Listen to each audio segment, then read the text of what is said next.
Chronic কোনো রোগ আছে, দীর্ঘমেয়াদী কোনো রোগ আছে, বা যাদের রোগ প্রতিরোধ ক্ষমতা কম, ইমিউনো কম্প্রোমাইজড বাচ্চা, সেই সব বাচ্চাদের ক্ষেত্রে অনেক সময় এটা মারাত্মক আকার ধারণ করতে পারে। রিসেন্ট আমরা একটা নতুন ভাইরাস সম্পর্কে শুনতেছি, এটা যদি একটু বিস্তারিত আমাদের দর্শককে বলতেন। আচ্ছা, রিসেন্টলি আমরা একটা নতুন ভাইরাস সম্পর্কে শুনতে বিভিন্ন জায়গায় দেখতে পাচ্ছি, পত্রপত্রিকায় বা বিভিন্ন খবরে দেখা যাচ্ছে, যেটা হচ্ছে হিউম্যান মেটানিউমো ভাইরাস।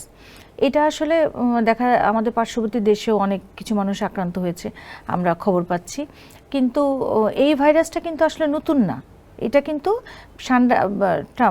শ্বাসতন্ত্রের আক্রমণের একটা অন্যতম কারণ হিসেবে আগে থেকেই ছিল, এবং আমাদের দেশে এটা বেশ কয়েক বছর থেকেই এটা দিয়ে বাচ্চারা আক্রান্ত হচ্ছে, বাচ্চারা এবং বড়রাও আক্রান্ত হচ্ছে।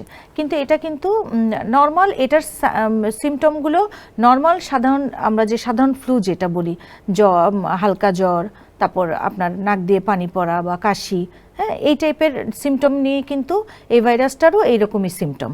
সুতরাং এটা নিয়ে আসলে অত আমাদের ভয় পাওয়ার কিছু নাই।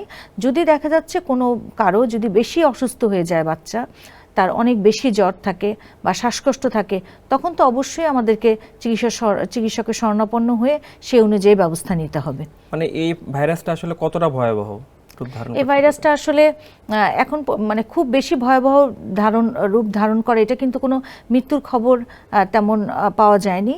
এটা দেখা যাচ্ছে যে সাধারণ ঠান্ডা কাশির মতোই এটার ব্যবহারটা সাধারণ ঠান্ডা কাশির মতোই, যে সাধারণ ঠান্ডা কাশিতে যেরকম সমস্যা হয় সেরকম সমস্যায় হয়, এবং যে কোনো ভাইরাসে আমরা জানি যে 5 থেকে 7 দিনের মধ্যে মোটামুটি ভালো হয়ে যায়।